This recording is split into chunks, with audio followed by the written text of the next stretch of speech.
भाई मेरा ना एक फ्रेंड है जो कि वीडियो एडिटर है, मैंने उसको एक दिन बोला कि यार एक वीडियो एडिट करके चाहिए मुझे, खतरनाक एडिट करना। तो कहता है कि भाई ऐसे एडिट करूंगा कि पड़ोसी छोड़ वो भी जल जाएगी। वो कौन मुझे नहीं पता, लेकिन उसने जो है कहा कि एक दिन का टाइम लगेगा, बढ़िया एडिट करूंगा। उसने, मैंने कहा कि डन। उसने मुझे नेक्स्ट डे वीडियो एडिट करके दी, क्या खतरनाक, क्या नेक्स्ट लेवल वीडियो एडिट करके दी उसने मुझे, कि उसका परफॉर्मेंस भी शानदार और जिस जिसको जलाना था वो सब जल गए। तो मैंने कहा भाई मजा आ गया, थैंक यू सो मच। तो कहता है कि थैंक यू नहीं भाई, मुझे ना इसके पैसे चाहिए। मैंने कहा कितने? कह रहा यार वैसे तो जो है ज्यादा हुए, लेकिन तू मुझे 5,000 करवा दे बस। मैंने कहा अच्छा। मैंने कहा मैंने फिजिक्स नहीं पढ़ी, तो फिजिक्स के टीचर को बेवकूफ बनाएगा? हाँ, कह रहा कि बेवकूफ क्या बनाना यार, इसमें सुबह से लेके शाम तक काम कराया मैंने। तो मैंने कहा अच्छा एक बात बता, मैंने कहा फोर्स लगाया तूने इसमें? कह रहा है फोर्स तो नहीं लगाया। मैंने कहा डिस्प्लेसमेंट हुई? कह रहा डिस्प्लेसमेंट भी नहीं हुई। तो मैंने कहा देख, वर्क का फॉर्मूला होता है फोर्स इंटू डिस्प्लेसमेंट, ना फोर्स है ना डिस्प्लेसमेंट है, तो वर्क तो जीरो निकल के आ रहा है। तो बोला तेरा कोई पैसा नहीं हुआ, तूने कोई काम नहीं करा फिजिक्स के हिसाब से। अब पता नहीं मुझे उसका फोन बंद क्यों आने लग गया, कह रहा है कि आपका नंबर जो है बिजी बता रहा है। पता नहीं भाई साहब क्या दिक्कत हो गई, अगली वीडियो मुझे फिर एडिट करवानी है, अब नया एडिटर नहीं मिल रहा। क्या कारण हो सकता है बता देना जरा कमेंट में। मैं आपको यही सब चीजें सिखाने वाला हूं आज की इस वीडियो में। वीडियो को लाइक करके, चैनल को सब्सक्राइब करके आगे बढ़ जाना, टेलीग्राम चैनल को ज्वाइन कर लेना। अच्छा गाइस, तो देखो जब हम फिजिक्स में बात करते हैं ना वर्क की, तो मैं आपको वो भी समझाऊंगा भाई उसका पैसा बनेगा कि नहीं बनेगा, और मैं आपको यहाँ पे सारी कहानी समझाऊंगा, एक एक करके समझते हैं। देखो फिजिक्स हमसे अभी ये कह रही है कि जब हम किसी बॉडी पे फोर्स लगाते हैं और फोर्स लगाने पे बॉडी आगे खिसक जाए, मतलब उसकी डिस्प्लेसमेंट हो जाए, तो हम बोलेंगे वर्क हो गया। और अगर डिस्प्लेसमेंट नहीं हुई फोर्स लगाने पे, तो हम बोलेंगे वर्क नहीं हुआ, क्योंकि वर्क का फॉर्मूला होता है W is equal to F vector dot S vector. F है फोर्स और एस है डिस्प्लेसमेंट, है ना। जब भी डॉट हटता है ना, वेक्टर फॉर्म में यहाँ पे डॉट लगाते हैं, जब भी डॉट हटता है तब तब आता है हमेशा कॉस थीटा। अगर यहाँ पे क्रॉस लगा होता तो यहाँ पे आता साइन थीटा। तो वर्क का फॉर्मूला बन गया F s cos theta, force into displacement into cos theta. ठीक है, थीटा किस किस के बीच का एंगल है? फोर्स एंड डिस्प्लेसमेंट के बीच का एंगल है। तो वर्क हमारे ना तीन टाइप के होते हैं, एक तो होता है positive work, negative work and zero work. Positive work किसे कहते हैं? पॉजिटिव वर्क बोलते हैं कि जिस डायरेक्शन में हमने फोर्स लगाया, अगर बॉडी भी उसी डायरेक्शन में खिसक गई तो बोले पॉजिटिव वर्क। अगर मैंने, जैसे मान लीजिए मेरे पास एक जो है एक बाइक खड़ी हुई सामने, ठीक है, बाइक चल नहीं रही, तो मुझसे किसी ने कहा कि अरे भैया धक्का दे दोगे? मैंने कहा यार मैं खुद लेट हो रहा। अरे बोला भैया दे दो यार, आप तो जो है हर बार बहाना मार देते हो। तो मैंने उसकी गाड़ी में धक्का दिया, मतलब मैंने फोर्स लगाया और उसी डायरेक्शन में गाड़ी बढ़ती चली गई। तो जिस डायरेक्शन में फोर्स लगाया, यदि उसी डायरेक्शन में डिस्प्लेसमेंट हो जाए, तो गाइस हम इसको बोलते हैं पॉजिटिव वर्क। क्या बोलते हैं? Positive work. और पॉजिटिव वर्क में जो एंगल होता है ना फोर्स एंड डिस्प्लेसमेंट के बीच में, ये हमेशा 90 से छोटा होगा। जैसे मैंने यहां फोर्स लगाया और यही डिस्प्लेसमेंट, तो एंगल 0 डिग्री। और 0 से 90 के बीच में कुछ भी अगर है, 90 छोटा एंगल है, तो पॉजिटिव वर्क में काउंट होगा। ठीक है, अब इसके बाद हम लोग बात करते हैं नेगेटिव वर्क के। नेगेटिव वर्क होता है कि यदि हम जिस डायरेक्शन में फोर्स लगाएं, उसके ऑपोजिट डायरेक्शन में डिस्प्लेसमेंट होने लग जाए, तो गाइस हम इसको बोलते हैं नेगेटिव वर्क। जैसे मान लो कि अब मैं यहां पर आपको पॉजिटिव और नेगेटिव वर्क दोनों के एग्जांपल दूंगा। हाँ, जैसे मेरे पास ये एसी का रिमोट है, अब मैंने इस पे ऊपर फोर्स लगाया, देखना ऊपर, ये लगाया मैंने ऊपर फोर्स, तो अब ये मैंने फोर्स लगाया ऊपर और ये गया भी ऊपर, तो फोर्स और डिस्प्लेसमेंट सेम डायरेक्शन में। तो अभी मेरे द्वारा जो वर्क हुआ वो कितना हुआ? देखो जब ये नीचे से ऊपर जा रहा था तब की बात कर रहा हूं, नीचे से ऊपर जा रहा है तब की बात कर रहा हूं, तो मेरे द्वारा वर्क कितना हुआ? पॉजिटिव, क्योंकि मैंने फोर्स भी लगाया ऊपर और ये गया भी उस पॉइंट ऑफ टाइम पे ऊपर, तो उस जब ये ऊपर जा रहा था तो पॉजिटिव वर्क। लेकिन जरा आप सोचो कि जब ये ऊपर जा रहा था तो ग्रेविटी इसको नीचे खींच रही थी। जब ये ऊपर जा रहा था तो ग्रेविटी इसको नीचे खींच रही थी, तो ग्रेविटेशनल फोर्स कहां था? नीचे, और ये जा रहा है ऊपर, तो ऑपोजिट डायरेक्शन में फोर्स एंड डिस्प्लेसमेंट। तो बताओ वर्क कैसा हुआ? नेगेटिव वर्क हुआ। आप ऐसे भी समझ लो कि भाई कोई जो है कार है, ठीक है, अब किसी कार को जो है आप ऐसे रोक रहे हो, ठीक है, और सामने ड्राइवर जो है चलाता चला आ रहा है, तो आप भले ही फोर्स उधर लगा रहे हो लेकिन आप खिसकते पीछे चले जाओगे, तो कैसा वर्क हुआ? वो नेगेटिव वर्क हुआ। समझ गए बात को? अच्छा, तो अब नेगेटिव वर्क हम लोगों ने सीख लिया। अब बात करेंगे, अब नेगेटिव वर्क के लिए हमेशा जो एंगल होगा ना, ये 90 डिग्री से बड़ा होगा। कभी भी 90 से बड़ा एंगल होता है तो नेगेटिव में हम कंसीडर करते हैं, क्योंकि कॉस थीटा में जो 90 से बड़ी वैल्यू है वो नेगेटिव होती है। समझ गए? चलिए अब हम लोग बात करेंगे जीरो वर्क की। अब जीरो वर्क की अगर हम बात करेंगे, तो किसी चीज पे जैसे मैं फोर्स लगाऊं और उसकी डिस्प्लेसमेंट ना हो, तो ये जीरो वर्क का केस बन जाता है। जैसे एक दीवार को मैं धक्का दे रहा हूं, अब ये दीवार आगे नहीं बढ़ रही है, तो फोर्स तो मैंने लगाया बट डिस्प्लेसमेंट नहीं हुआ, तो हमने बोला कि जीरो वर्क है। और जीरो वर्क में जो एंगल होता है वो 90 डिग्री होता है। तो एक बड़ा ही फेमस एग्जांपल दिया जाता है एक कुली का। हाँ, अब मान लीजिए कुली आपसे कहता है कि भाई जैसे मान लीजिए लोग कहते हैं कि अब ये जो कुली है, ये कुली सिर पे रख के सामान लेके जा रहा है ऐसे, ठीक है, तो बताओ फोर्स तो लगा रहा है ऊपर, बताओ ये कुली फोर्स कहां लगा रहा है? फोर्स ऊपर की साइड ही तो लगा रहा है, तो फोर्स लगा है ऊपर, और सामान रख के ले जा रहा है ये आगे इस डायरेक्शन में, तो ये देखो फोर्स लगा ऊपर, डिस्प्लेसमेंट हुई, आगे चल रहा है, तो यहाँ पे थीटा कितने डिग्री हुआ 90, और cos 90 होता है 0, तो इस हिसाब से वर्क भी कितना निकल के आना चाहिए, वर्क भी 0 निकल के आना चाहिए। cos 90 जैसे 0 होता है तो फॉर्मूले से तो वर्क 0 निकल के आना चाहिए फिर। हाँ तो बोला 0 होता है ना, नहीं। अब जैसे मान लीजिए फिर वही बात, कुली ने कहा कि साहब पैसे निकालो, और आपने कहा कि देख फोर्स भैया आपने लगाया ऊपर और डिस्प्लेसमेंट हुई आगे, आपके पैसे हो रहे हैं 0। वो तो मेरा दोस्त था, कुली गाल लाल कर देगा, कह रहा कि भाई बहुत हो गई तेरी फिजिक्स, हर जगह फिजिक्स लगाता है, अब देख मैं तुझे फिजिक्स पढ़ाता हूं। तो भाई जैसे हमें लगे ना कि अगर फोर्स और डिस्प्लेसमेंट से वर्क 0 निकल रहा है, तो आप ऐसे चेक कर लेना कि उस आदमी की एनर्जी खर्च हुई है कि नहीं हुई, क्योंकि फिजिक्स ये कहती है कि जितना आप वर्क करते हो उस वर्क को करने में कुछ एनर्जी भी खर्च हुई होगी। तो मेरा जो वीडियो एडिटर दोस्त था ना, वो एनर्जी के पैसे मांगेगा मुझसे। फिर उसने भी मुझसे कह दिया, अगर वो मुझसे कह देता ना कि देख फिजिक्स में वर्क और एनर्जी बराबर होती हैं, भले ही मैंने फोर्स और डिस्प्लेसमेंट वाला वर्क नहीं करा, लेकिन मैंने अपनी एनर्जी तो खर्च करी है, तो मेरी एनर्जी का पैसा है वो। तो कुली भी आपसे बोलेगा कि सरकार एनर्जी का पैसा है, क्योंकि वर्क जितना आप करते हो उसके लिए एनर्जी लगती है, और मेरी एनर्जी तो खर्च हुई है, फॉर्मूला काम नहीं कर रहा तो क्या करें। समझ में आ रही बात। तो इसलिए जगह जगह आप पिट ना जाओ, इसलिए ध्यान रखना कि वर्क का फॉर्मूला फोर्स इंटू डिस्प्लेसमेंट होता है, वो बात सही है, लेकिन कई जगहों पर हम लोग जरूरी नहीं है कि हमेशा फोर्स धक्का मुक्की वाला ही काम करें। एनर्जी जहां जहां भी खर्च हो रही है वहां पैसा बन जाता है, समझे। चलो बहुत बढ़िया, तो ये 0 वर्क का एग्जांपल हो गया। तो कुली का भी पैसा बनता है, क्योंकि पहले सामान यहां था, अल्टीमेटली उसने यहां पहुंचा दिया, तो एनर्जी तो खर्च हुई, समझे। Exceptions are always there. चलो अब इतनी बात हो गई। गाइस आपको पता है मैं इतना स्मार्ट कैसे होता चला जा रहा हूं, उसका रीजन ये है, मैं दिन में 3 बार नहाता हूं। सर उससे क्या होगा, 3 बार नहाओगे तो महल घटेगा शरीर से, और आप उतने ही स्मार्ट दिखते जाओगे। अच्छा सर, तो इसका फिजिक्स से लेना देना क्या है। फिजिक्स से लेना देना है भाई, हमें 2 टाइप के इंपॉर्टेंट फोर्सेस पढ़ने हैं, पहला है कंजर्वेटिव फोर्स और दूसरा है नॉन कंजर्वेटिव फोर्स। अभी कंजर्वेटिव फोर्स क्या होता है, ऐसे फोर्सेज जिनमें वर्क डन, जैसे मान लो हम कोई वर्क करें, हमने किसी फोर्स के अगेंस्ट वर्क करा, और वर्क जो है रास्ते पे डिपेंड ना करते हुए ना सीधे फाइनल जो है पोजीशन पे डिपेंड कर रहा है। ठीक है, मतलब यदि हम किसी फोर्स के अगेंस्ट वर्क करें और वो वर्क पाथ पर डिपेंड ना करे, रास्ते पर डिपेंड ना करे, ऐसे फोर्स को हम लोग बोलते हैं कंजर्वेटिव फोर्स। जैसे मान लो अगर हम ग्रेविटेशनल फोर्स के अगेंस्ट वर्क कर रहे हैं, जैसे ग्रेविटी नीचे खींचती है ना किसी भी चीज को, अगर हम किसी चीज को ऊपर ले जाने में ग्रेविटेशनल फोर्स के अगेंस्ट वर्क कर रहे हैं, तो हमारा जो वर्क डन होगा ये रास्ते पे डिपेंड नहीं करेगा, ये डिपेंड करेगा किस पे, ओनली फाइनल पोजीशन क्या है आपकी, है ना। तो जैसे मान लो मैंने कहा कि भाई मैं थोड़ा सा ना दिन में 3 बार नहाता हूं, तो मैंने घर की छत पे टंकी बड़ी रखवाई है अपनी। अब मैंने टंकी क्योंकि बड़ी रखवाई है, तो मैं क्या देखता हूं कि भाई नीचे लगा हुआ है नल, यहाँ पे नीचे नल लगा हुआ है। बोला सर आप शावर वो नहीं लेते, हेड शावर? नहीं, मैं तो बाल्टी भर भर के नहाता हूँ। ठीक है, तो ये मेरा नल हो गया, और ये लगा दी मैंने बाल्टी भर के, एक बार में 1 डिब्बा पानी जब ऊपर जाता है तब आता है असली मजा। ठीक है, तो मैं नहाता हूँ ऐसे। अब मैं क्या देख रहा हूँ कि जैसे हमारी ये जो टंकी है ना, और बड़ी टंकी, इतने में क्या होगा भाई, हमारे घर में सब 3-3 बार नहाते हैं, सबको जो है स्मार्ट बनना है। अब सुनो, अब ये बड़ी टंकी है, अब क्या हुआ, हमने देखा कि हमने सोचा कि अगर हम इस टंकी को यहां से भर रहे हैं ना, तो हो सकता है कम प्रेशर आ रहा है। अब हमने घर में पाइपलाइन डलवाई, ऐसे बोला इसको लहरा के ले जाओ, लहरा के दिल से गुजरती है वो, जाने क्या गिट पिट करती है वो, हंस दे तो ओढ़े दिल में है तितलियां। चलिए, तो उसने क्या कहा, रहने दो भाई, तितलियों की बात नहीं करते हम। तो हमने क्या देखा, बोला ऐसे पाइपलाइन जाएगी तो हो सकता है पानी ज्यादा आ जाए, अच्छा मतलब पानी का प्रेशर बढ़ जाए। तो बोला ऐसे नहीं, आप एक काम करो, ऐसे मुड़ रही है तो आप इसको ऐसे लेके जाओ। तो हम घुमा घुमा के लेके गए और हमने टंकी जो है भर दी। हमने देखा कि इस बार फिर से पानी का प्रेशर सेम है। अच्छा, बोला एक काम करते हैं, अपने पानी में दिक्कत है, तो पड़ोसी घर से हमने एक दिन लेजम ली और अपनी टंकी भर ली, तो बोला अब प्रेशर ज्यादा आएगा।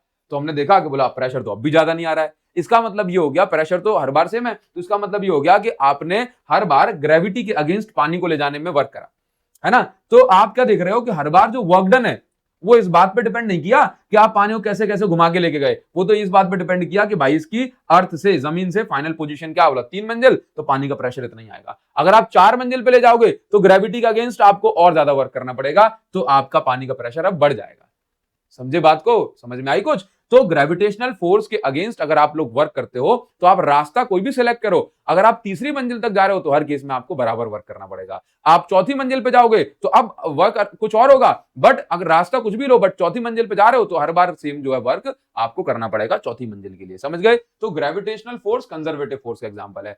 इसी प्रकार से इलेक्ट्रिक फोर्स, कैसा, इलेक्ट्रिक फोर्स में से आपने पढ़ा है पॉजिटिव चार्ज रिपेल करते हैं, नेगेटिव भी रिपेल करते हैं, पॉजिटिव नेगेटिव अट्रैक्ट करते हैं। तो इलेक्ट्रिक फोर्स जो होता है ना वो भी कंजर्वेटिव होता है, उसमें भी पाथ पर डिपेंड नहीं करता कोई वर्क। ठीक है, ये बट ये इसको हम लोग ना 12th क्लास में पढ़ते हैं। करते हैं। तो भैया वो कंजर्वेटिव की कहानी समझ में आई गई। अब हम लोग बात करेंगे नॉन कंजर्वेटिव फोर्स की। अब जैसे मैं नॉन कंजर्वेटिव फोर्स की बात करता हूं, तो if work done against any force, यदि जो वर्क डन है ये अगर हमने किसी भी फोर्स के अगेंस्ट वर्क करा है और ये वर्क पाथ पर मतलब रास्ते पर डिपेंड करता है, ये वर्क पाथ पर डिपेंड करता है, तो ऐसे वर्क डन को हम बोलते हैं नॉन कंजर्वेटिव फोर्स। जैसे बचपन में ना स्लाइडर हुआ करती थी, अब मैं इस पे बहुत फिसलता भी था, इसमें बहुत फिसलता था और इतना फिसलता था कि मेरे जो पैंट होते थे ना ये फट जाते थे यहां से, समझे, मेरे पैंट फट जाते थे। ठीक, तो बोला, मैंने कहा क्यों क्यों फट रहे हैं भाई, हम तो हर बार कैसे जा रहे हैं, बोला यहीं से यहां तक खिसक रहे हैं। तो बोला पैंट तो फट रहे हैं क्योंकि फ्रिक्शन हो रहा है, ठीक है, और आप जितना खिसलोगे उतना जल्दी पैंट फटेगा। हाँ, पैंट फट रहा है। अगर आप मान लो, मैं आपको एक बात बताऊं भाई, अगर आपने जो है ज्यादा खिसल गए ना, ये बहुत डेंजरस चीज होती है। ठीक, जैसे मान लीजिए चलो ये तो चलो चिकनी वाली थी, मैं तो चिकनी वाले पे खिसला, और मान लो कि अगर आप चिकनी ने ऐसे सीमेंटेड ऐसे रफ वाली पे खिसल गए तो पैंट के साथ साथ कुछ और भी छिल जाएगा आपका। इसलिए खिसल पट्टी पे उतना ही खिसलें जितने में अपना पैंट ना फटे, क्योंकि पैंट के बाद अगला नंबर, गंदी बात नहीं यार, मैं इस बार इस पार्ट को कट ही कर दूंगा भाई, ठीक है। आप जो सोच रहे हो वो नहीं है भाई, छोटे बच्चों वाली चीज है वो तो। हाँ देखिए, तो मैं आप लोगों से यहाँ पर ये बोल रहा हूँ, मैं आप लोगों से यहाँ पे ये बोल रहा हूँ कि एक्चुअल में कहानी क्या है। जैसे हम खिसलते हो जाते हैं ना, तो हम लोग जितना खिसलेंगे उतना ज्यादा वर्क डन होगा। तो जो फ्रिक्शन फोर्स है ना, ये पाथ पे डिपेंड कर रहा है। अब कोई खिसल पट्टी तो ऐसी है, ऐसे घूम घूम के नहीं आती खिसल पट्टी, ऐसे घूम घूम के अब कोई खिसल पट्टी ऐसी है। तो भाई अगर मैं इस बार इस यहां से खिसलता हुआ चला जाऊंगा, बोला सर यहां से कैसे, अरे वो स्लाइडर बनी हुई है, तो मैं जितना खिसलते हुए चला जाऊंगा उतना ही ज्यादा जो है मेरे पैंट छिल जाएंगे, उतना ही ज्यादा मुझे दिक्कत होगी। तो इसका मतलब फ्रिक्शन फोर्स में कम खिसलोगे कम फ्रिक्शन कम वर्क, अगर आप ज्यादा खिसलोगे ज्यादा घिसोगे तो ज्यादा वर्क। तो फ्रिक्शन फोर्स कैसा है, नॉन कंजर्वेटिव फोर्स। इसमें आप पाथ पर डिपेंड करते हो, छोटा रास्ता कम फ्रिक्शन कम वर्क, बड़ा रास्ता बड़ा फ्रिक्शन ज्यादा वर्क, समझ गए। तो ऐसा वर्क डन जो पाथ पे डिपेंड करता है उसको हम लोग बोलते हैं नॉन, मतलब ऐसे फोर्स जो पाथ पर डिपेंड करते हैं वो हम बोलते हैं नॉन कंजर्वेटिव फोर्स, और जो फोर्स जो पाथ पे डिपेंड नहीं करते वो कंजर्वेटिव फोर्स होते हैं। समझ गए बात को, कैसे कैसे समझाना पड़ता है भाई। कुछ बोलना मत मुझसे कमेंट में, कुछ बोलना मत। अब मैं तो ये मान रहा हूं कि मैं आपको ऑफलाइन पढ़ा रहा हूं, अब जो निकल गया तो निकल गया, कोई बात नहीं है, आप भी तो अच्छे बच्चे हो। कितनी गंदी गंदी बातें होती हैं। ये देखो, अब ना आपको ऐसे वर्क डन पे बेस्ड में न्यूमेरिकल्स तो आप लोग कराऊंगा। जैसे हमारा ये थ्योरी वाला पार्ट खत्म हो जाएगा तो मैं आपको क्वेश्चंस करवाऊंगा डेफिनेटली। बट उससे पहले मैं यहाँ पर ना एक इंपॉर्टेंट कॉन्सेप्ट है, वर्क डन यूजिंग ग्राफ। तो कभी आपको ग्राफ मिले ना तो फोर्स एंड डिस्प्लेसमेंट, देखो अगर मैं आप लोगों से ऐसा बोलूं कि फोर्स और डिस्प्लेसमेंट का इंटू करने पे आपको क्या मिलता है, बोला सर हमें कुछ नहीं मिलता, हमारा दिमाग खराब होता है। तो ये रहा फोर्स और ये रहा डिस्प्लेसमेंट। तो फोर्स और डिस्प्लेसमेंट का इंटू करने पे हमें मिलता है वर्क। तो कभी भी आपको ऐसे फोर्स और डिस्प्लेसमेंट लिखा हो तो आपसे पूछे कि इस ग्राफ का स्लोप क्या बताएगा, तो स्लोप बताने के लिए हम फोर्स अपॉन डिस्प्लेसमेंट करते हैं, और फोर्स अपॉन डिस्प्लेसमेंट हमें कोई जानकारी नहीं देता, तो हम लोग निकालते हैं इस ग्राफ का एरिया अंडर कर्व। तो एरिया अंडर कर्व, आप तो बस इतनी सी बात याद रख लो, area under curve of force versus displacement graph gives work done. समझ गए। तो फोर्स वर्सेस डिस्प्लेसमेंट ग्राफ कभी भी बना हो तो इस ग्राफ का हम लोग निकालते हैं एरिया। क्या निकालते हैं, इस ग्राफ का हम लोग एरिया निकालते हैं, समझे। तो जैसे हम इस ग्राफ का एरिया निकालेंगे हमें मिल जाएगा वर्क डन की वैल्यू। फॉर एग्जांपल कि अगर ऐसे ग्राफ कोई बना हुआ है, ठीक है, तो ये हमने बना दिया, ये लिखा है 0, ये लिखा है 2, ये लिखा है मेरे पास 8, और यहां मैंने लिख दिया 3। अब मुझे निकालना है, ऐसे ग्राफ बना हुआ मिल गया, अब मुझे यहां पे निकालना है वर्क। तो मैं वर्क अगर निकालूंगा तो इस ग्राफ का मुझे एरिया कैलकुलेट करना पड़ेगा। तो मुझे पहले इस ग्राफ में एक ट्राइंगल दिख रहा है और एक मुझे यहाँ पर रेक्टेंगल दिख रहा है, तो मैं फॉर्मूला लगाऊंगा। वर्क का फॉर्मूला क्या होगा, अब यहां पे नाम लिख दूं OABCD। तो यहां पे मैं क्या करूंगा, वर्क डन का formula area of triangle OAD, और उसके बाद प्लस में क्या लगा दिया मैंने, एक रेक्टेंगल भी है, तो एरिया ऑफ रेक्टेंगल ABCD। हमें दोनों कैलकुलेट करना है। तो अब जैसे वर्क कैलकुलेट कर रहा हूं तो वर्क का फॉर्मूला 1/2 बेस इंटू हाइट। तो बेस कितना है 2 इंटू हाइट कितनी है, हाइट दो कितनी है 3, तो ये हो गया 3, प्लस एरिया ऑफ रेक्टेंगल, तो लेंथ इंटू ब्रेड्थ। तो लेंथ कितनी है, लेंथ है मेरे पास, देखो इसमें से 8 में 2 घटाओ तो 6 बचेगी ना, तो 6 इंटू लेंथ इंटू ब्रेड्थ कितनी है, देखो ब्रेड्थ इसकी जो हाइट है वो तो 3 है ना, ये हो गया 3। तो बताओ कितना आएगा, वर्क इज इक्वल टू 2 3 जा 6 डिवाइडेड बाय 2, मतलब आप लोग सॉल्व करोगे तो ये कुछ मेरे पास निकलेगा 3 प्लस ये कितना हो जाएगा 18, तो ये 21 जूल वर्क आ गया। जूल किसकी यूनिट है, वर्क की। तो कभी भी आपको फोर्स इंटू डिस्प्लेसमेंट ग्राफ दिया हो, फोर्स डिस्प्लेसमेंट ग्राफ दिया हो, तो आप इस ग्राफ का एरिया निकालना और जो एरिया की वैल्यू आएगी वही हमारी वर्क की वैल्यू हो जाएगी, ठीक है। तो area under curve of force versus displacement graph gives आपको वर्क। अच्छा, कमेंट सेक्शन में आप मुझे बताना, कमेंट सेक्शन में बताओ कि अगर मेरे पास कुछ इस तरीके से ट्राइंगल दे दिया इस तरीके से, और यहां पे लिखा है मेरे पास, ये लिखा है मेरे पास 6 जो कि इसकी हाइट है, यहां पे लिखा है मेरे पास 4 और ये लिखा है मेरे पास 2, ठीक है। बताओ ये 0 है, तो आप मुझे इस ग्राफ में वर्क डन बता दो। ये लिख दिया मैंने फोर्स और ये डिस्प्लेसमेंट, तो वर्क डन कितना होगा कैलकुलेट करके कमेंट सेक्शन में आंसर देना, ओके गाइस। और इसका जो प्रॉपर आपको जो हैंड रिटन नोट्स होंगे वो टेलीग्राम ग्रुप पे मैं पोस्ट कर दूंगा। टेलीग्राम ग्रुप कहां है हमारा, तो टेलीग्राम ग्रुप बना है हमारा साहू सर क्लास 11th के नाम से, जिसपे 11th क्लास के लिए भाई मैंने स्पेशल जो है ग्रुप बनाया है। तो आप इसको जो है आप ज्वाइन करोगे, टेलीग्राम चैनल की लिंक मैं आपको इस वीडियो को डिस्क्रिप्शन में दे रहा हूं, आप इसको ज्वाइन करो। और ज्वाइन करके यहां पर जो फाइल सेक्शन मिलेगा उस फाइल सेक्शन में आपको मैं वर्क एनर्जी पावर के नाम से यहां पे पीडीएफ अपलोड कर दूंगा, आप डाउनलोड कर लेना। और सारे बच्चे जो यहां पर ज्वाइन हो रहे हैं ये बिल्कुल एक्सक्लूसिव, इनको हर इंफॉर्मेशन सबसे पहले मिलती है। कोई भी वीडियो हो, कोई भी नोट्स होंगे, मैं सब यहाँ पे प्रोवाइड कराऊंगा। इनफैक्ट जब आप लोग क्लास 12th में आओगे तो इस चैनल को ही हम 12th क्लास में स्विच कर देंगे, ठीक है। तो अभी आप इसको ज्वाइन कर लो, और चैनल को आपने सब्सक्राइब नहीं करा है करो, अभी बेल आइकॉन को हिट करो। और यार कमेंट करने में आप लोग कंजूसी करते हो, लाइक करने में कितनी कंजूसी करते हो, हाँ तो करा करो प्लीज। हाँ, इससे क्या होता है कि भाई इससे मुझे पता पड़ता है कि एटलीस्ट इतने बच्चों को ये वीडियो पसंद आ रही है। हाँ चलो बहुत बढ़िया, हम लोग आगे बात करेंगे और आगे हम लोग बात कर लेंगे एनर्जी की। तो भाई सबसे पहली बात मैं आपको बताऊं एनर्जी क्या होती है। एनर्जी मतलब कैपेसिटी टू डू वर्क। यदि मान लीजिए मेरे अंदर एनर्जी होगी तभी तो मैं कोई काम कर पाऊंगा, एनर्जी नहीं होगी तो मैं कहूंगा यार पहले कुछ खा लेते हैं तब काम करेंगे, मन लगेगा। तो खा लेते हैं मतलब क्या है, खा लेते हैं मतलब जब हम खाएंगे उससे हमें एनर्जी मिलेगी तब हम कोई वर्क कर पाएंगे। तो एनर्जी का मतलब होता है कैपेसिटी टू डू वर्क, ठीक। एनर्जी वर्क की तरह एक स्केलर क्वांटिटी होती है और इसकी यूनिट भी जो है जूल होती है। हमेशा याद रखना वर्क की एनर्जी डायमेंशनल फॉर्मूला सब कुछ वर्क का एनर्जी के बराबर ही होता है। हाँ अच्छा, वैसे तो एनर्जी बहुत टाइप की होती है, sound energy, light energy, electrical energy, chemical energy, बहुत सारी।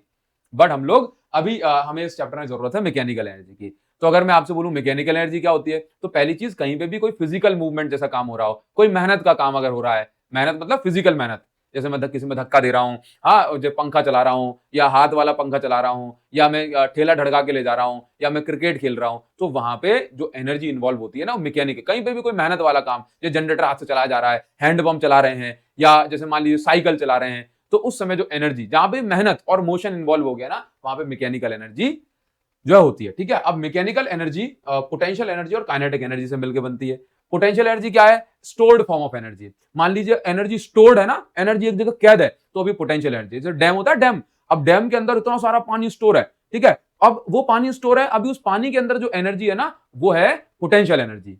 और जैसे हमने डैम के गेट खोले वो पानी बहता चला जाएगा और उसके रास्ते में जो भी आएगा वो सब बह जाएगा। तो पानी अब मोशन में आ गया, तो मोशन के टाइम पे जो एनर्जी होती है उसको बोलते हैं काइनेटिक एनर्जी, समझे। जैसे मान लीजिए आप तीर चलाओ, आपने कहा बोल सियापत रामचंद्र की जय, आपने जो है तीर धनुष धनुष नहीं होता धनुष, तो आपने तीर पकड़े खींच लिया। अब जब तक आप खींच के रखे हो अब इसके अंदर एनर्जी स्टोर हो गई। कैसे एनर्जी, इसके अंदर क्या भरी है एनर्जी। अब ये एनर्जी स्टोर्ड फॉर्म है इसलिए हम इसको बोले पोटेंशियल एनर्जी। फिर जैसे ही आपने छोड़ा तो आप देखोगे कि इसी एनर्जी का फॉर्म चेंज हो गया और तीर मोशन में आ गया, मतलब उसके पास काइनेटिक एनर्जी आ गई।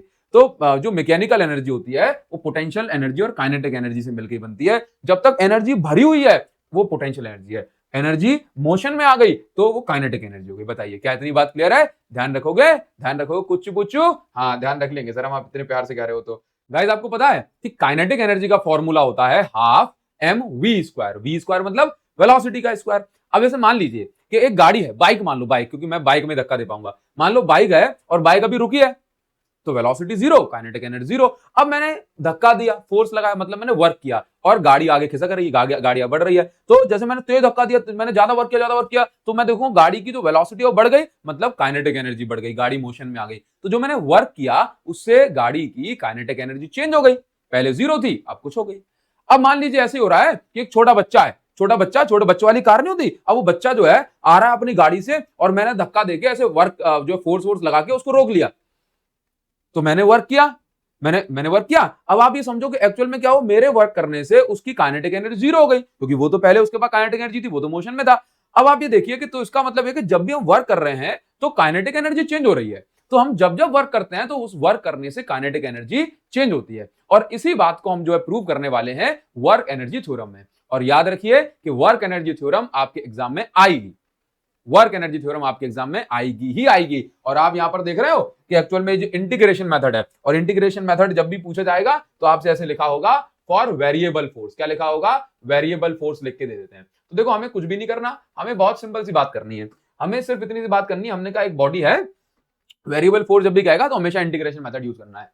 कभी भी कहे कि कोई भी बॉडी है तो वर्क एनर्जी थ्योरम क्या कहती है, वर्क एनर्जी थ्योरम कहती है कि नेट वर्क डन, जो आपने वर्क करा है किसी भी फोर्स से, उससे that is equal to change in kinetic energy. तो वर्क करने से काइनेटिक एनर्जी में चेंज होता है, ये वर्क एनर्जी थ्योरम कहती है। अब इसके बाद क्योंकि मुझे इसको प्रूव करना है तो स्टार्टिंग में लिख लिया कि let initial velocity of body is u, body की इनिशियल वेलोसिटी क्या हो गई, यू हो गई।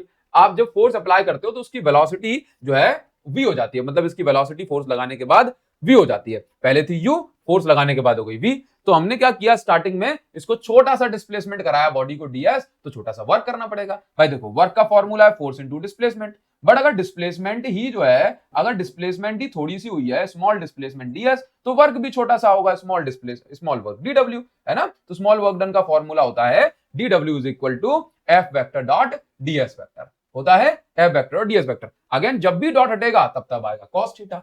अब हमने कहा कि मान लीजिए कि यदि फोर्स और डिस्प्लेसमेंट सेम डायरेक्शन में है, तो सेम डायरेक्शन का मतलब होता है theta is equal to 0 degree, और ऑपोजिट डायरेक्शन का मतलब होता है theta is equal to 180 degree. But यहाँ पे हमने सेम डायरेक्शन मानी है तो एफ डी एस कॉस 0, तो कॉस 0 की वैल्यू क्या हो गई 1, तो डी डब्ल्यू is equal to f d s हो गया। डी डब्ल्यू इज इक्वल टू फोर्स की जगह क्या हो जाएगा, फोर्स की जगह हो जाएगा मास इंटू एक्सेलरेशन, फोर्स की जगह क्या हो गया, मास इनटू एक्सेलरेशन। बताइए क्या इतनी बात क्लियर है, हाँ सर। क्यों, f is equal to m नहीं पढ़ा हमने न्यूटन के सेकंड लॉ ऑफ मोशन से, हाँ सर। अब एक्सेलरेशन क्या होता है, change in velocity upon change in time. भाई एक्सेलरेशन का ये तो फॉर्मूला है, चेंज इन वेलोसिटी,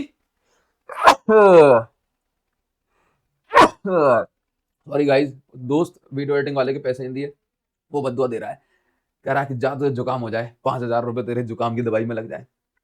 तो क्या है कि एक्सेलरेशन का formula change in velocity upon change in time, ठीक है, लिख दिया हमने, क्या दिक्कत है हमें। नाउ अच्छा एक बात बताओ, जैसे इनटू में लिखा है कुछ भी, 3 इंटू 2 को अगर मैं 2 इंटू 3 लिख दूं तो कोई दिक्कत है क्या, नहीं सर लिख दो, इनटू में तो आगे पीछे कर सकते हैं ना, हाँ ठीक है। अब इसी प्रकार से आप यहां पे देख रहे हो कि जो डीवी और डीएस तो इनटू में है ना, तो इनटू में है तो इनकी पोजीशन आगे पीछे कर दो, क्या दिक्कत है। तो बट प्रॉब्लम कुछ नहीं, बट हमारा काम बन जाएगा। तो आप देखो, तो हमने डीएस को यहां किसका दिया, डीवी को यहां किसका दिया, तो ये बन गया एम डीएस बाय डीटी, और डीएस बाय डीटी की जगह यानी change in displacement upon change in time, change in displacement upon change in time होता है वेलोसिटी, तो बन गया एम वी डीवी। अब इसके बाद ये तो हो गया स्मॉल वर्क, अब हम लोग निकालेंगे टोटल वर्क। तो टोटल वर्क हम लोगों ने निकाला, तो टोटल वर्क के लिए हमने इंटीग्रेशन करा। अगर आपको इंटीग्रेशन नहीं आता तो यूट्यूब पे जाके सर्च करना differentiation and integration by Abhishek Sahu sir, 15 minute की 20 मिनट की एक वीडियो है, उसमें पूरा इंटीग्रेशन आपको समझ आ जाएगा। ठीक, चलिए तो अब देखो, आप देखो यहाँ पे हमें इंटीग्रेशन करना है, हमने इंटीग्रेशन करा, वर्क डन हुआ है, पहले वेलोसिटी u थी और बाद में हो गई v, तो हमने लिमिट ले ली u से लेके v तक। अब पीछे का dv लिखा है ना, तो dv बता रहा है कि v को छोड़ के बाकी सबको बाहर निकाल दो। तो अब देखो m को हमने बाहर निकाल दिया, अब v का इंटीग्रेशन होगा वेलोसिटी के रिस्पेक्ट में, तो v का इंटीग्रेशन हो गया v स्क्वायर बाय 2, t का होता t स्क्वायर बाय 2, x का होता x स्क्वायर बाय 2। तो जैसे हमने इंटीग्रेशन कर दिया तो इंटीग्रेशन साइन पीछे लगा, dv वगैरह सब हट गया, अब पीछे रह गई है लिमिट। अब लिमिट पुट करने का तरीका होता है, जैसे v के रिस्पेक्ट में इंटीग्रेशन हुआ है ना, तो जहां जहां v आ रहा है उसकी जगह पे अपर लिमिट माइनस जहां जहां v आ रहा है उसकी जगह पे लोअर लिमिट। तो अब आप यहां पर देखो, इस v की जगह पे एक बार अपर लिमिट v खुद लिखेंगे और एक बार v की जगह पे लोअर लिमिट u लिखेंगे। ठीक है, हमने क्या किया, अब ये जो आप देख रहे हो ना कि 1/2 mv स्क्वायर, क्योंकि m का इंटू दोनों से होगा, तो हमने देखो हाफ mv, हाफ मतलब 1/2, हाफ mv स्क्वायर अलग और m का इंटू से भी हो जाएगा तो हाफ mu स्क्वायर अलग हो जाएगा। बताइए क्या इतनी बात क्लियर है, हाँ सर। अब देखो ये फाइनल वेलोसिटी थी ना, v फाइनल वेलोसिटी थी, तो ये बन गया हमारे पास v फाइनल वेलोसिटी, तो ये बन गया हमारे पास k फाइनल मतलब फाइनल काइनेटिक एनर्जी, और ये बन गया हमारे पास k initial, that means initial kinetic energy. ठीक है, अब आपको समझना है कि final kinetic energy minus initial kinetic energy, तो फाइनल माइनस इनिशियल होता है चेंज, तो ये बन गया हमारे पास work done is equal to change in kinetic energy, hence proved, हमने प्रूव कर दिया। आप इसका स्क्रीनशॉट ले लो, हाँ इसका स्क्रीनशॉट ले लो, और टेलीग्राम चैनल जो मैंने आपको बताया है उसको ज्वाइन कर लेना, वहां पे मैं आपको ये पीडीएफ जो है वर्क एनर्जी पावर के नाम से फाइल वाले ऑप्शन में पोस्ट कर दूंगा, आप वहां से डाउनलोड कर लेना। बड़ी इसी तरीके के 100 सारे नोट्स में वहां पे पोस्ट करते जाऊंगा। ठीक है, अच्छा बताओ कमेंट सेक्शन बताना आपको इतनी बात समझ आ रही है कि नहीं आ रही, बहुत आराम से प्यार से समझा कि नहीं समझा हमने, कमेंट सेक्शन में आपका वेट कर रहा हूं। ठीक है, चलो अब जैसे मैंने आपको बताया था एक बात, अभी भी थोड़ा याद करो, मैंने अभी आपको क्या बताया था कि मैकेनिकल एनर्जी जो होती है ये होती है kinetic energy plus potential energy का सम। पोटेंशियल काइनेटिक एनर्जी का फॉर्मूला तो मैंने आपको अभी भी बताया। देखो, तो मैकेनिकल एनर्जी बेसिकली हम इसको टोटल एनर्जी बोलेंगे। तो कभी ऐसे आपको टोटल एनर्जी निकालना, टोटल एनर्जी, तो टोटल एनर्जी जिसको हम लोग मैकेनिकल एनर्जी ही कह रहे हैं, ये potential energy plus kinetic energy का सम है। पोटेंशियल एनर्जी हम लोग यू से दिखा रहे हैं और काइनेटिक एनर्जी हम लोग के से दिखा रहे हैं, ठीक है। अब आप ये समझो कि जैसे मान लीजिए जनरली हम जिस पोटेंशियल एनर्जी की बात कर रहे हैं वो पोटेंशियल एनर्जी आएगी हमारे पास हाइट से।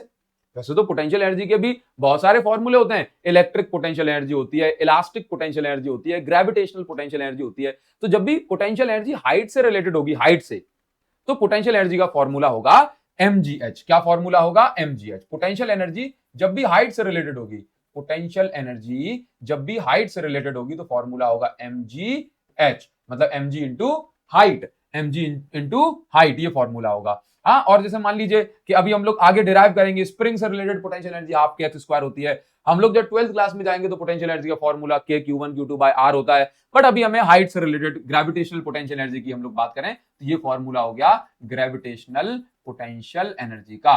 ओके, नाउ अब काइनेटिक एनर्जी का फॉर्मूला तो हमने पढ़ ही लिया है। काइनेटिक एनर्जी का फॉर्मूला क्या होता है? Half mv square. Okay, now तो कभी मुझसे ये बोले ना कि अगर टोटल एनर्जी कंजर्व है तो किसी बॉडी के पास टोटल एनर्जी कितनी होगी? बोला पोटेंशियल प्लस काइनेटिक। अब मान लो मेरे पास टोटल 100 रुपए का नोट है, तो अगर एक के पास 50 है दूसरे के पास ही 50 होगा। अगर एक के पास 60 है दूसरे के पास अपने आप कम हो जाए 40 हो जाएगा। दूसरे के पास 70 है तीसरे के पास 30 बचेगा, है ना। इसके बाद 80 है तो दूसरे के पास 20 बचेगा। इसका मतलब अगर एक के पास पैसे बढ़ रहे हैं तो दूसरे के पास अपने आप घटेंगे, क्योंकि टोटल पैसे तो कंजर्व है ना। इसी प्रकार से जब हम लोग एनर्जी की बात करते हैं तो टोटल जो मैकेनिकल एनर्जी होती है ना, वो भी कंजर्व होती है हमेशा, वो भी हमेशा कंजर्व होती है। तो अगर पोटेंशियल एनर्जी ज्यादा हो गई तो काइनेटिक घट जाएगी, काइनेटिक ज्यादा हो गई तो पोटेंशियल घट जाएगी। ऐसी ही कहानी चलती है। तो अब मैं आपको एक ऐसा इंपॉर्टेंट, मोस्ट इंपॉर्टेंट क्वेश्चन करवाने वाला हूं जो आपके स्कूल एग्जाम में जरूर आएगा। तो आप लोग उसको छोड़ के मत जाना, और जब आपके पेपर में आए तो मुझे बताना भी कि हाँ सर आपने कराया था, पिछले वीडियो में मैं टेस्ट में गया था और ये आ गया पेपर में। समझ गए? चलो, तो बहुत ही बढ़िया बात। तो चलो देखो, अब मैं आपको प्रूव करवाऊंगा। अब यहां पर एक चीज है, जैसे मान लीजिए मैंने आपको पोटेंशियल एनर्जी फॉर्मूला याद रखना बस, mg into height, mg into height, ये पोटेंशियल एनर्जी का फॉर्मूला, काइनेटिक एनर्जी का हाफ mv स्क्वायर। तो सबसे पहले आपसे जो क्वेश्चन पूछा जाता है, काफी इंपॉर्टेंट सा क्वेश्चन है ये। आपसे ये कहा जाएगा कि प्रूव करो, आपसे क्या कहा जाएगा कि प्रूव करिए कि mechanical energy of A freely falling body, यानी कि एक बॉडी को हमने ऊपर से छोड़ दिया तो इसके हर पॉइंट पे जो मैकेनिकल एनर्जी होगी वो कंजर्व होगी, हर पॉइंट पे मैकेनिकल एनर्जी कंजर्व होगी। हमें ये प्रूव करना है। अब कैसे प्रूव करेंगे? तो मैकेनिकल एनर्जी तो काइनेटिक एनर्जी और पोटेंशियल एनर्जी दोनों से मिलकर बनी है। बोलो हाँ या ना? बनी है ना, दोनों से मिलकर बनी है मैकेनिकल और काइनेटिक एनर्जी। अब हम लोग क्या करेंगे कि हर एक पॉइंट पे, जैसे हम 2-3 पॉइंट कंसीडर कर लेंगे और तीनों पॉइंट पे टोटल एनर्जी निकालेंगे। अगर तीनों पॉइंट पे टोटल मैकेनिकल एनर्जी कंजर्व आई तो भाई मतलब तीनों पॉइंट पे एनर्जी सेम आई तो मतलब एनर्जी हर पॉइंट पे कंजर्व है, और तीनों पॉइंट पे अलग अलग आई तो बोला ये कंजर्व नहीं है। हाँ, तो सबसे पहले हम लोगों ने क्या किया, जैसे मान लो मेरे पास एक बिल्डिंग है, ये हम लोग ऐसे लिखते हैं, कंसीडर ए बॉडी। मान लो एक बॉडी है जिसका मास m है, इसको हम एक बिल्डिंग जिसकी हाइट h है, हम उसको वहां से ड्रॉप कर रहे हैं। ड्रॉप कर रहे हैं मतलब इनिशियली रेस्ट में थी, हम इसको ड्रॉप कर रहे हैं, तो इसकी जो टोटल मैकेनिकल एनर्जी होगी वो कंजर्व होगी। अब मैं इसी बात को प्रूव भी करूंगा। तो देखो, ये बिल्डिंग है, इस बिल्डिंग की हाइट है h, देख रहे हो। अब अभी ये पॉइंट ए पे है, तो जब मैं इसको छोड़ूंगा तो ए पॉइंट से छोड़ूंगा, इसके बाद ये बी पॉइंट पे आएगी, इसके बाद सी पॉइंट पे आएगी। तो सबसे पहले मैं ए पॉइंट पे टोटल एनर्जी निकालूंगा, उसके बाद मैं बात करूंगा। तो अगर मैं ए पॉइंट पे टोटल एनर्जी निकाल रहा हूं तो टोटल एनर्जी के लिए पोटेंशियल प्लस काइनेटिक चाहिए होगा। तो पोटेंशियल एनर्जी का फॉर्मूला mg इंटू हाइट होता है। तो आप लोग यहां पर देखो कि पोटेंशियल एनर्जी कितनी आ गई, mgh हो गई, ठीक है, क्योंकि हाइट भी h है। अब मैं बात करूंगा काइनेटिक एनर्जी की ए पॉइंट पे। तो अभी ए पॉइंट पे तो बॉडी रेस्ट में है ना, ए पॉइंट पे तो अभी ये मोशन में है नहीं, अभी तो हमारे हाथ में। तो इस पॉइंट पे काइनेटिक एनर्जी क्या बोला, जब काइनेटिक एनर्जी फॉर्मूला होता है हाफ mv स्क्वायर, तो वेलोसिटी 0 है तो भाई ये भी काइनेटिक एनर्जी 0। तो हम लोग जब टोटल मैकेनिकल एनर्जी निकालेंगे तो E is equal to potential plus kinetic, तो पोटेंशियल mgh, काइनेटिक 0, तो टोटल एनर्जी mgh निकल के आ गई ए पॉइंट पे, है ना। अब हम लोग बात करेंगे बी पॉइंट की। तो अब जैसे कोई भी बॉडी में यहां छोड़ूंगा तो वो नीचे आएगी, तो उसके पास कुछ वेलोसिटी होगी ना, बताओ कुछ वेलोसिटी होगी ना, तो इस बार काइनेटिक एनर्जी 0 नहीं होगी, ठीक है। तो हम लोग बात करेंगे बी पॉइंट की। तो बी पॉइंट पे अब मैं टोटल एनर्जी निकालूंगा। तो टोटल एनर्जी तो पोटेंशियल और काइनेटिक एनर्जी का सम है, तो पहले पोटेंशियल निकालते हैं इस बी पॉइंट पे। तो हमने कहा अगर बॉडी x नीचे आ गई है तो हाइट कितनी बची ग्राउंड से, हाइट हमेशा ग्राउंड से ली जाती है। तो फॉर्मूला mg इंटू हाइट, तो अगर ऊपर से x नीचे आ गई तो बचा h माइनस एक्स, मतलब टोटल 10 है, 3 नीचे आ गया तो यहां बचा 7, 10 माइनस 3, तो ये बन गई हाइट h माइनस एक्स, ठीक है। तो आप तो हमेशा हाइट कहां से देखना है, ग्राउंड से, तो ये mg into height h minus x. तो हम लोग ये पोटेंशियल एनर्जी का बन गया। अब बात करेंगे काइनेटिक एनर्जी की। काइनेटिक एनर्जी का formula half m v square. तो अब मुझे ना एक काम करना है कि भाई हाफ एम बी स्क्वायर है तो मुझे बी स्क्वायर की वैल्यू निकालनी चाहिए। तो हमें पता है कि भाई थर्ड इक्वेशन ऑफ मोशन जो है ना उसमें v square is equal to u square plus 2as होता है। अब इनिशियली तो बॉडी रेस्ट में थी, हमारे हाथ में थी, यानी कि u की वैल्यू 0, इनिशियल वेलोसिटी 0, तो यहाँ पे u 0 हो गया। अच्छा 2 a की जगह acceleration due to gravity g और s यानी डिस्प्लेसमेंट a से लेके b तक कितना हो गया x, तो 2gx बन गया। तो v square is equal to 2gx निकल के आ गया। काइनेटिक एनर्जी का जो formula half m v square, वहां पे v स्क्वायर की जगह 2gx लिख दिया। अब ये 2 से 2 कैंसिल हो गया तो mgx बचा काइनेटिक एनर्जी। अब potential energy plus kinetic energy को हम लोग ऐड करेंगे तभी टोटल एनर्जी निकलेगी। तो potential energy mgh minus x और काइनेटिक एनर्जी अभी अभी हमने mgx निकाल दी।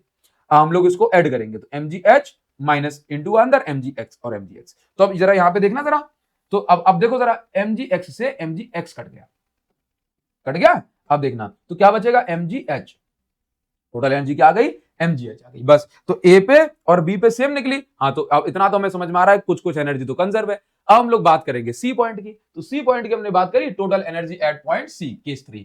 तो अब सी पॉइंट पे हाइट कितनी है, ग्राउंड से, बोला 0, तो इसका मतलब पोटेंशियल एनर्जी कितनी आई, mg इंटू हाइट 0।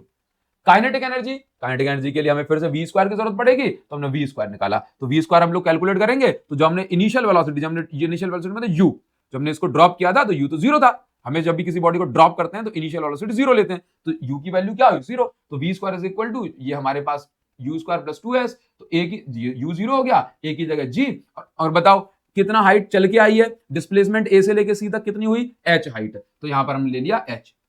ये जो s आप देख रहे हो, s मतलब डिस्टेंस या डिस्प्लेसमेंट, तो कितना ट्रैवल करके आई है, सेकंड वाले केस में x ट्रैवल करी थी और थर्ड वाले केस में पूरी वीपर से लेके नीचे तक h ट्रैवल करी है, तो ये ले लिया। अब यहां से 2 से 2 कट गया, तो क्या बचा kinetic energy, simple mgh।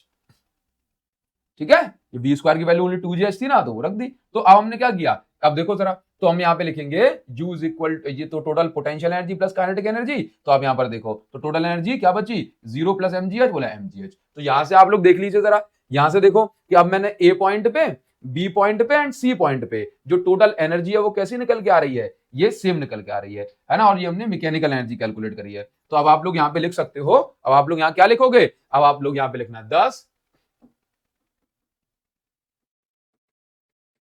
Eight point A comma B and C total mechanical energy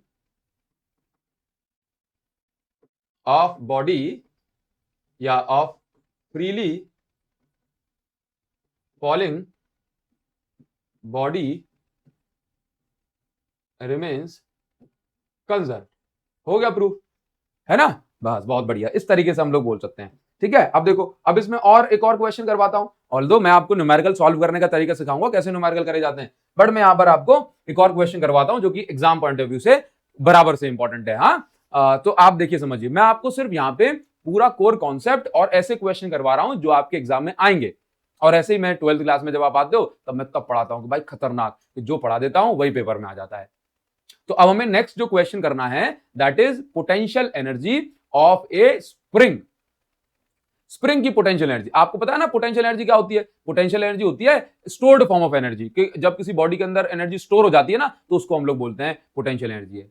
हमें कैसे पता पड़ेगा कि एनर्जी स्टोर हो गई, अब देखो, जैसे मान लो आपके पास ये स्प्रिंग है, अभी ये स्प्रिंग रेस्ट में है, कोई दिक्कत नहीं है, तो अभी इसके अंदर कोई एनर्जी नहीं है, आप इसको चाहे पकड़ के छोड़ दो, कोई पता नहीं पड़ेगा। अब मान लो ये मेरे पास स्प्रिंग है, यदि मैं स्प्रिंग को दबाऊं, ऐसे कंप्रेस करूं, आपको पता है जैसे ही मैं स्प्रिंग को छोड़ूंगा, मैंने इसको खूब दबा दी, दबाने में देखो एक्चुअल में क्या हुआ, ये यहाँ पे थी, ठीक है, यहाँ पे थी। अब आप ये देखो, मैंने इसको फोर्स लगाया, वर्क किया, तो इसको दबाया, वर्क किया, दबाया, वर्क किया, दबाया, वर्क किया, वर्क किया, वर्क किया, वर्क किया। अब आप लोग देखो, जैसे दब जाएगी ना, इसके अंदर खूब सारी एनर्जी स्टोर हो गई, फिर जैसे मैं इसको छोड़ूंगा, ये ऐसे ऐसे ऐसे ऐसे ऑसिलेट करनी रहेगी। बताओ जरा, क्या इतनी बात क्लियर है? हाँ बोला सर, ये अब ऐसे ऑसिलेट क्यों कर रही है? क्योंकि भाई साहब, हमने जो वर्क किया था ना इसको कंप्रेस करने में, हमारा ही वर्क एनर्जी के फॉर्म में स्टोर हो गया, और जब हमने इसको छोड़ा तो ये प्रूफ देने लगी कि देखो मेरे अंदर एनर्जी आ गई थी, इसीलिए मैं ऐसे ऑसिलेट कर रही हूं। बताओ जरा, क्या इतनी बात क्लियर है? हाँ सर, तो इसका मतलब है कि जब भी आप वर्क करते हो, उस वर्क से कहीं पर काइनेटिक एनर्जी चेंज होती है, तो कहीं पर एनर्जी भी स्टोर हो जाती है। तो हमें स्प्रिंग को, चाहे हम, आपको तो पता है, जैसे मैं इसको खींच के छोड़ दूंगा तब भी तो ऑसिलेट करेगी, तो चाहे मैं इसको कंप्रेस करूं या स्ट्रेच करूं, मुझे वर्क तो करना पड़ेगा और वर्क ही तो एनर्जी के फॉर्म में स्टोर हो जाएगा। बताइए, इज इट ओके गाइस? है ना? और कौन सी एनर्जी के फॉर्म में स्टोर होगा? पोटेंशियल एनर्जी के फॉर्मूले में। तो हमें पोटेंशियल एनर्जी यहां पर कैलकुलेट करनी है ना? तो देखिए जरा, तो जैसे मान लीजिए अभी इसकी पोजीशन क्या थी, लेट्स से 0, और अब कितनी पोजीशन हो गई, ये x हमने इसको दबा दिया, x हमने इसको कंप्रेस कर दिया, हमने इसको x कंप्रेस कर दिया, ठीक है? तो अब देखिए, तो हमने लिखा है व्हेन स्प्रिंग इज कंप्रेस्ड और स्ट्रेच, जब हम किसी स्प्रिंग को या तो कंप्रेस करते हैं या स्ट्रेच करते हैं तो हमें कुछ वर्क करना पड़ता है और हमारा यही वर्क एनर्जी के फॉर्म में स्टोर हो जाता है। Thus work gets stored in the form of potential energy of spring.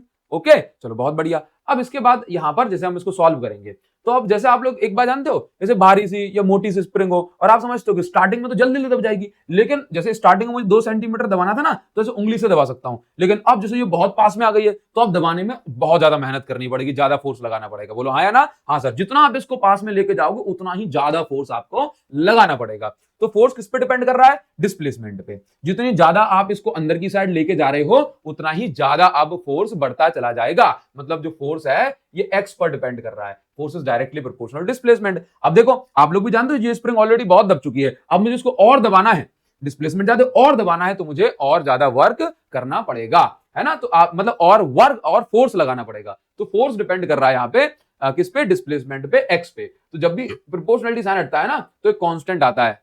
हिचकी आ रही है, दोस्त याद कर रहा है मेरा, ठीक है वीडियो एडिटर, तो आप समझो। तो यहां पे देखो प्रोपोर्शनलिटी साइन हटता है तो कांस्टेंट आता है, और ये कांस्टेंट कौन सा है? Spring constant.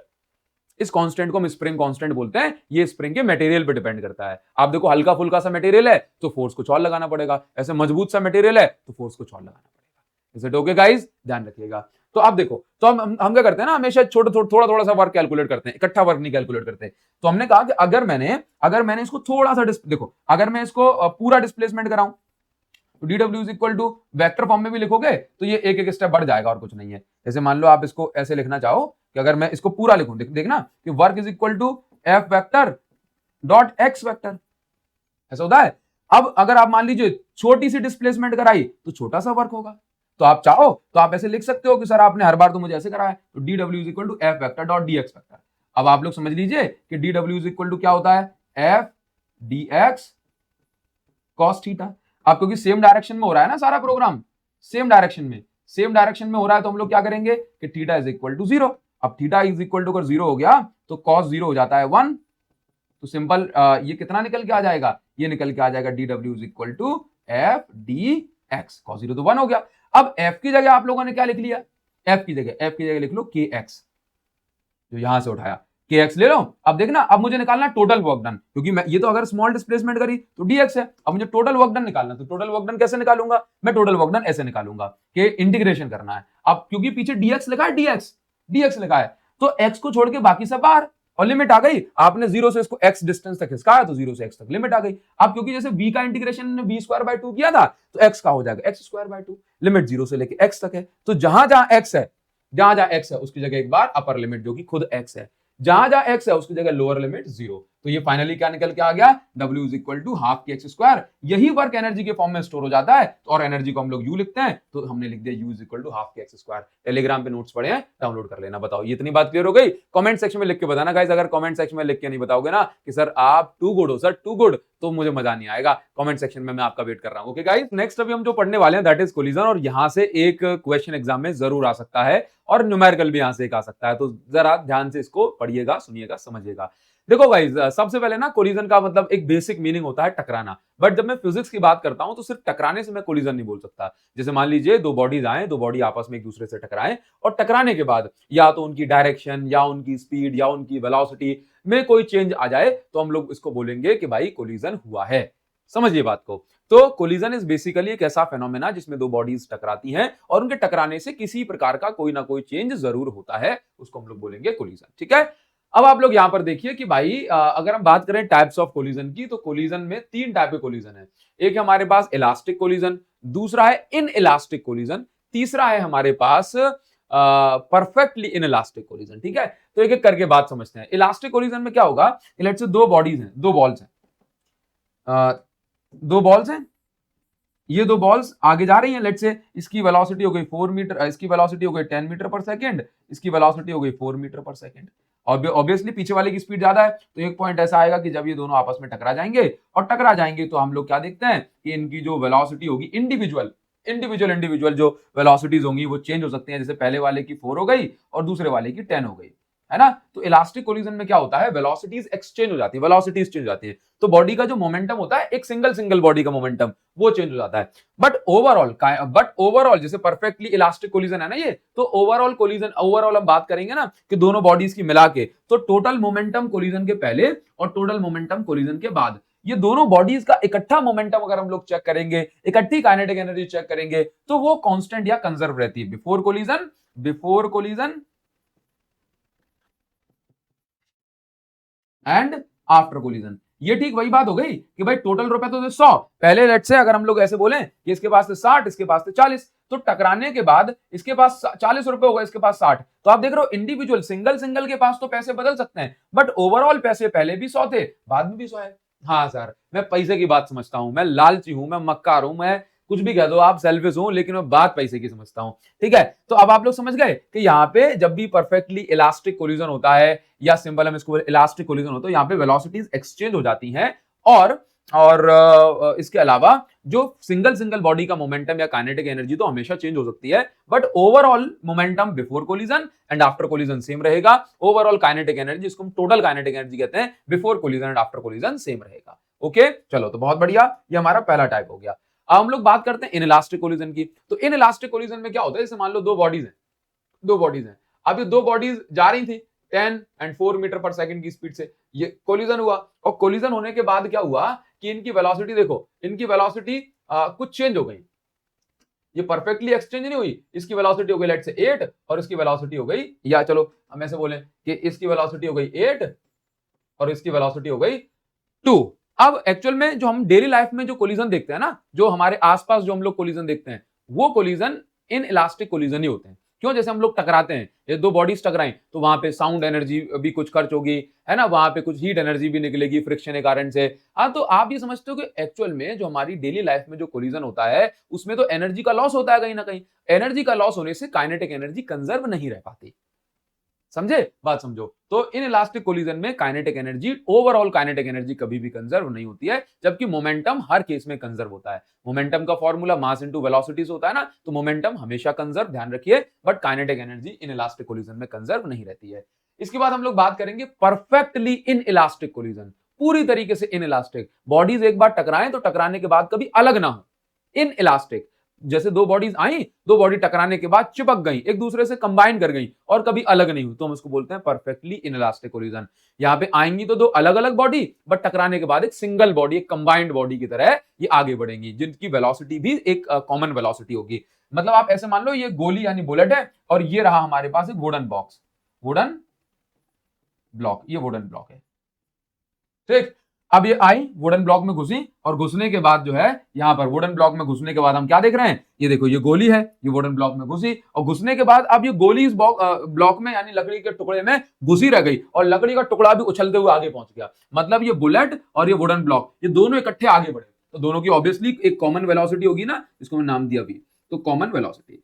आप ऐसे मान लो भाई दो आटे की लोई थी, आटे की बॉल, अब ये गई, चिपक के अब अलग नहीं हो पाई, साथ में आगे बढ़ने लगी, तो ये कॉमन वेलोसिटी हुई। और इस कोलिजन को हम लोग परफेक्टली इन इलास्टिक कोलिजन बोलते हैं। हाँ, यहाँ पे दो बॉडीज चिपक के कंबाइंड बॉडी की तरह आगे बढ़ते हैं। यहाँ पे क्या है कि भाई initial momentum and final momentum हमेशा सेम रहेगा। इसमें हम कॉमन वेलोसिटी का जो फॉर्मूला है वो फाइंड आउट कर लेते हैं। इनिशियल मोमेंटम पहली वाली बॉडी का, देखो पहली वाली बॉडी का कुछ भी मास होगा तो m1u1, दूसरी बॉडी का कुछ भी मास होगा m2u2, तो initial momentum before collision plus, अब ये दोनों बॉडीज क्या इकट्ठी हो गई, तो दोनों का इकट्ठा मास, तो मोमेंटम फॉर्मूला मास इनटू दोनों की इकट्ठी वेलोसिटी v, तो यहाँ पे v इज इक्वल टू कितना बन गया, m1u1 प्लस m2u2 अपॉन में m1 प्लस m2। तो ये हो गई हमारे पास कॉमन वेलोसिटी। क्या हो गई, कॉमन वेलोसिटी। तो इस पर बेस भी हमें क्वेश्चन मिलते हैं। अब एक इंपॉर्टेंट क्वेश्चन है जो हमें समझना है।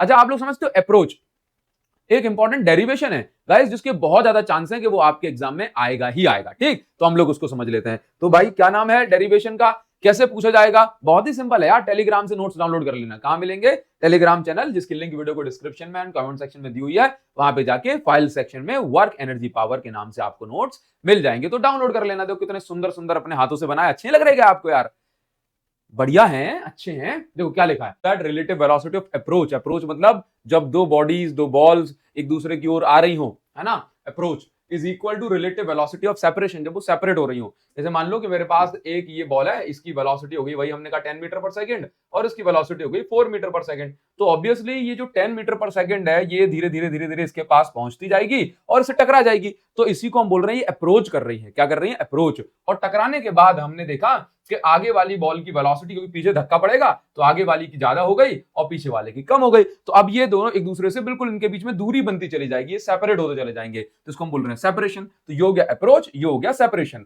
अब जब हम लोग इनकी रिलेटिव वेलोसिटी निकालते हैं, रिलेटिव वेलोसिटी का मतलब होता है कि इनकी अगर ये सेम डायरेक्शन में जा रहे हैं तो इनकी वेलोसिटीज का अंतर, ठीक है। तो जब हम लोग रिलेटिव वेलोसिटीज निकालेंगे तो हम देखेंगे रिलेटिव वेलोसिटी ऑफ अप्रोच जब ये पास में पहुंच रही है, and relative velocity of separation जब ये दूर हो रही है, ये बराबर निकल के आएगी। Okay guys? हाँ सर, ओके। अब देखिए, अब इसके लिए हमें कुछ भी नहीं करना, बहुत सिंपल सा जो है काम करना है, और वो काम ये है कि एक बार आप लगाओ कंजर्वेशन ऑफ मोमेंटम, वहां से एक वैल्यू मिलेगी, उसको ले जाके कंजर्वेशन ऑफ एनर्जी में पुट कर देना। ठीक है, हो गया आपका काम। क्या? कंजर्वेशन ऑफ मोमेंटम लगाओ, वहां से एक वैल्यू मिलेगी, उसको कंजर्वेशन ऑफ एनर्जी में पुट कर दो, दैट्स ऑल, खत्म। तो देखो, सबसे पहले हमने कहा कि लेट दो बॉल्स हैं हमारे पास, दो बॉडीज जिनका मास है m1 m2 और इनकी इनिशियल वेलोसिटी u1 u2 है। जब ये टकराएंगे, टकराने के बाद ऑब्वियसली फोर्स लगेगा, तो उसके बाद इनकी वेलोसिटीज चेंज हो जाएंगी। तो देखिए, सबसे पहले हम लोग क्या करेंगे, according to conservation of momentum, initial momentum is equal to final momentum. अब इनिशियल मोमेंटम क्या है? दोनों बॉडीज का अलग अलग मोमेंटम हम लोग ऐड करेंगे, m1 u1 plus m2 u2, m1 u1 plus m2 u2 is equal to m1 v1, क्योंकि इसका भी तो जोड़ेंगे, m1 v1 m2 v2। भाई फॉर्मूला मास इनटू वेलोसिटी, तो फाइनल मोमेंटम में ये लिख लिया। अब इसके बाद 1 1 वाले एक साइड कर दो, तो हमने 1 1 वाले एक साइड कर दिए और 2 2 वाले एक साइड कर दिए। यहां से हमें m1 u1 minus v1 is equal to m2 v2 minus u2 ये मिल गया। इसको हमने फर्स्ट इक्वेशन बना दी। Got it guys? नाउ अब इसके बाद हम लोग लगाएंगे कंजर्वेशन ऑफ एनर्जी। तो यहां पर कंजर्वेशन ऑफ एनर्जी लगाएंगे, तो देखो, initial kinetic energy is equal to final kinetic energy. तो kinetic energy formula half into half m v square, मतलब वेलोसिटी का स्क्वायर होता है। तो देखो, पहले half m1 u1 square plus m2 u2 square, तो इनिशियल हो गया।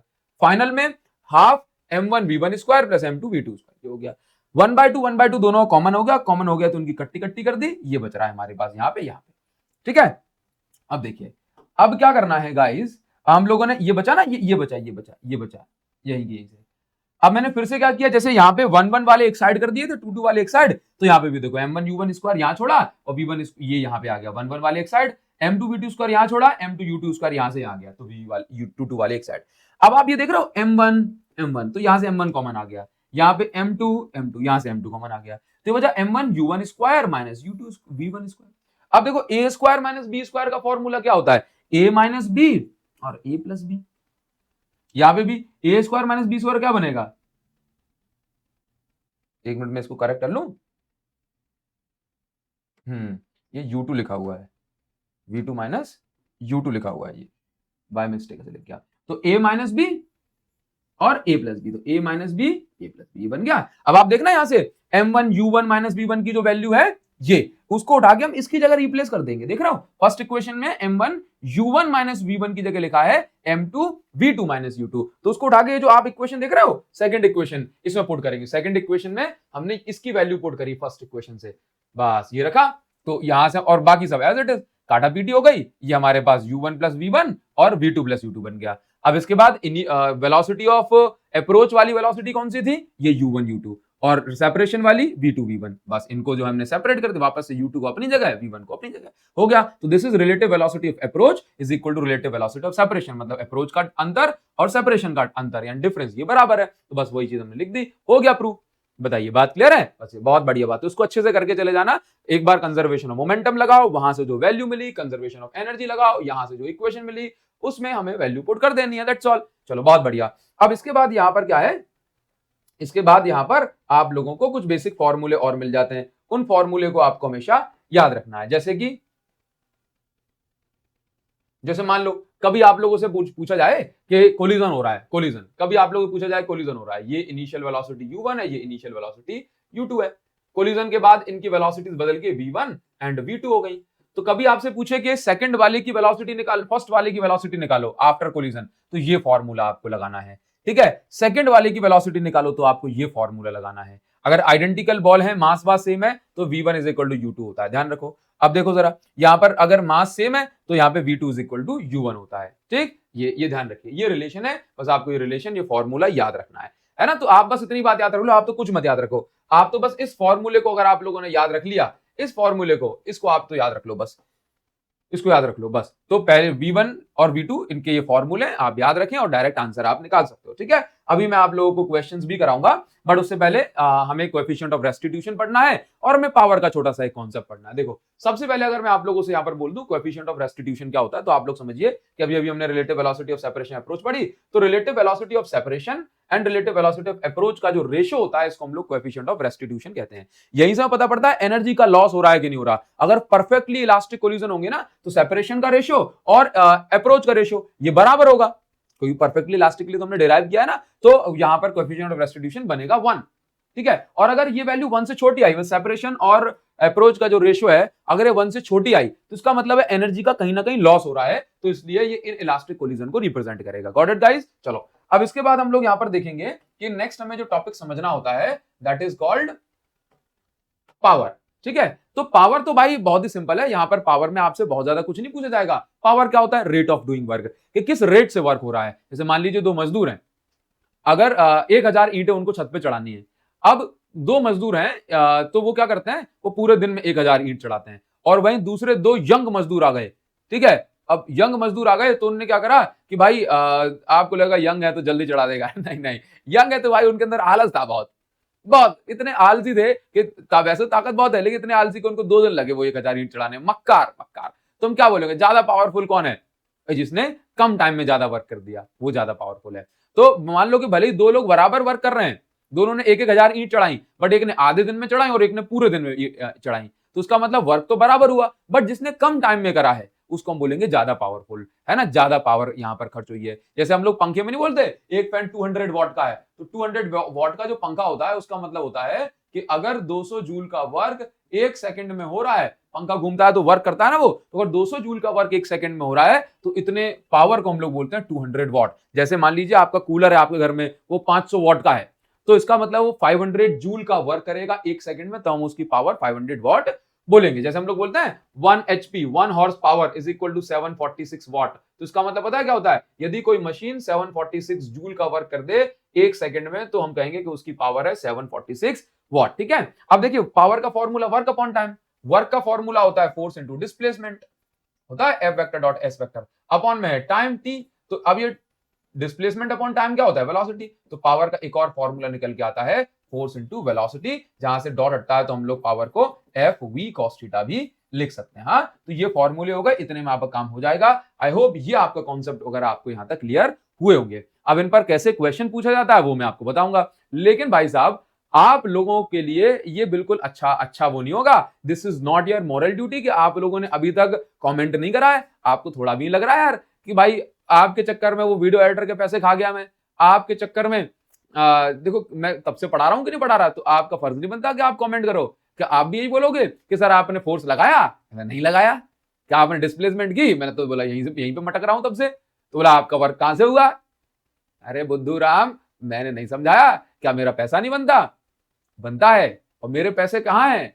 इस वीडियो को लाइक करेंगे, लेकिन कमेंट करके बताओगे कि हाँ सर आपका पैसा बनता है। अगर आपने ये बोल दिया ना कि आपका पैसा नहीं बनता, तो भाई साहब अच्छा नहीं होगा, ये ध्यान रख लेना, बिल्कुल बढ़िया नहीं होगा। बोलो, लिखो कमेंट सेक्शन में कि हाँ सर आपका पैसा बनता है, हम आपको बहुत सारा प्यार देंगे इस पैसे के बदले। बोलो बोलो कमेंट सेक्शन में कि हाँ सर आपने बढ़िया पढ़ाया मुझे, आपका पैसा बनता है और मैं आपको बदले में बहुत सारा प्यार दूंगा। हाँ, चलिए तो अब मैं आपको बता देता हूं कि भाई ऐसे क्वेश्चन जो है किस तरीके से पूछे जाते हैं। तो बस आ जाते हैं कैसे क्वेश्चन पूछे जाएंगे। Let's go guys. गाइस देखो ये सिंपल सा क्वेश्चन आपको यहाँ पर मिल रहा है, जिसमें हमें हमसे क्या कहा जा रहा है, देखना क्या कह रहा है। हमसे कह रहा है एक पर्सन है जो कि एक बकेट को, बाल्टी को उठाता है 10 न्यूटन का फोर्स लगा के और हॉरिजॉन्टल चलता है 5 मीटर तक। तो भाई एक बकेट है, इस पे 10 न्यूटन फोर्स लगा के उठाएगा तो मतलब फोर्स ऊपर है, और आगे चल रहा है 5 मीटर। तो इसका मतलब आप यहाँ पर देखो थीटा 90 डिग्री और परपेंडिकुलर वाले केस में वर्क होता है 0।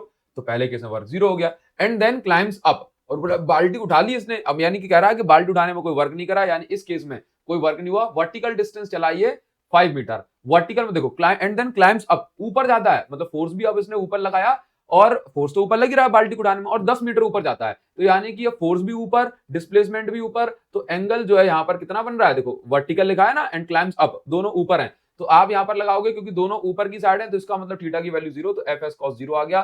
तो W is equal to f s cos 0 value 1, तो W is equal to force कितना है 10, फोर्स कितना है 10 न्यूटन, एंड डिस्प्लेसमेंट कितनी है 10 मीटर, तो यहाँ पर 100 जूल का वर्क हो गया। इस तरीके से आपने यहाँ पर कॉन्सेप्ट लगा के आंसर निकाल दिया।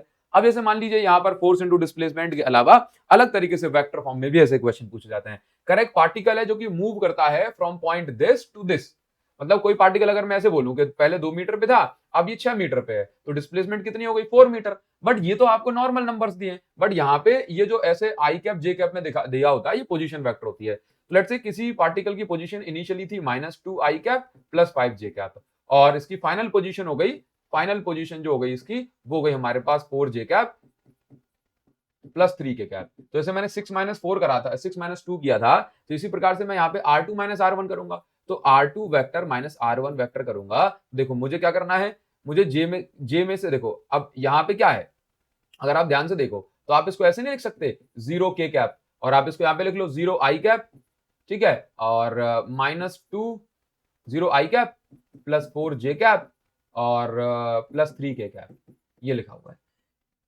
ये लिखा है। हमारे पास ये कितना हो जाएगा R2 vector minus R1 vector. अब R2 माइनस R1 हम लोग कर रहे हैं, तो कैसे करेंगे R2 माइनस R1, तो देखो कितना हो जाएगा 0 माइनस R2 माइनस R1 करेंगे, माइनस का 2 आई कैप प्लस 4 माइनस 5 जे कैप, 4 जे कैप माइनस 5 जे कैप, ठीक है, प्लस 3 के कैप माइनस 0 के कैप। तो यहाँ पे R2 माइनस R1 मतलब जो डिस्प्लेसमेंट निकल के आई है वो कितनी है 2 आई कैप माइनस जे कैप माइनस या प्लस का 3 के कैप, ये डिस्प्लेसमेंट हमारे पास निकल के आई। तो ये क्या हो गई, ये डिस्प्लेसमेंट हो गई, ये इसको हम लोग डेल्टा आर वेक्टर भी कह सकते हैं। हाँ, तो हमारे पास डिस्प्लेसमेंट हो गई। अब हम लोग बात करेंगे वर्क की, तो वर्क का formula force into displacement vector form में दिया है। अब फोर्स कितना, अब आप इसी को दूसरा नाम एस वेक्टर लिख सकते हो। हाँ, S vector, S vector displace, force कितना दिया है, फोर्स दिया है मेरे पास 4 आई कैप प्लस 3 जे कैप, ठीक है, इनटू में डिस्प्लेसमेंट कितनी है 2 आई कैप माइनस जे कैप प्लस 3 के कैप। तो डॉट कैसे करते हैं, डॉट डॉट मतलब आई का आई से 1, तो 4 2 8, ठीक है, जे का जे से तो 3 -1, ठीक है, और के का के से, तो भाई के तो अब है नहीं, 0 के है, तो 0 का 3 से करेंगे तो यही इतना आएगा 0, तो आप यहाँ पे 0 लिख दो, तो 8 - 3 कितना हो गया 5 जूल। तो यहाँ पे इस पोजीशन से इस पोजीशन तक पहुंचने में 5 जूल का वर्क करना पड़ा। ओके, चलिए अब ऐसे मान लीजिए यहाँ पर आपको, ये तो चलो हमने आपको ग्राफ तो बनवा ही दिया है, जैसे मान लीजिए पावर का फॉर्मूला कुछ पूछा जाए, तो पावर का आपसे पूछेंगे ना, तो फॉर्मूला आपको लगाना है वही वर्क अपॉन टाइम। और अगर ग्रेविटेशनल पोटेंशियल एनर्जी है या ग्रेविटी कुछ ऊपर नीचे उठाने का काम करना है, तो वहां पे W is equal to mgh आता है। क्या आता है, mgh, ठीक है। तो सबसे पहले क्वेश्चन में क्या कह रहा है, water falls from a height 60 metre at the rate of 15 kg per second, ठीक है, मतलब जो है पानी जो है 60 मीटर से जो है ड्रॉप कर रहा है, 15 kg पानी एक सेकंड में गिर जाता है टरबाइन पे। The losses due to frictional forces are 10% of energy, how much power is generated. तो सबसे पहले कह रहा है कि देखिए आपको पहले निकालना है पावर, पावर निकालना, और उस पावर में 10% का लॉस हो रहा है। देखिए तो हाइट मास टाइम, यहां से हमने निकाली पावर, तो पावर का फॉर्मूला वर्क अपॉन टाइम, तो mgh/t, यहां से पावर हमने निकाल ली कितनी 9000 वॉट।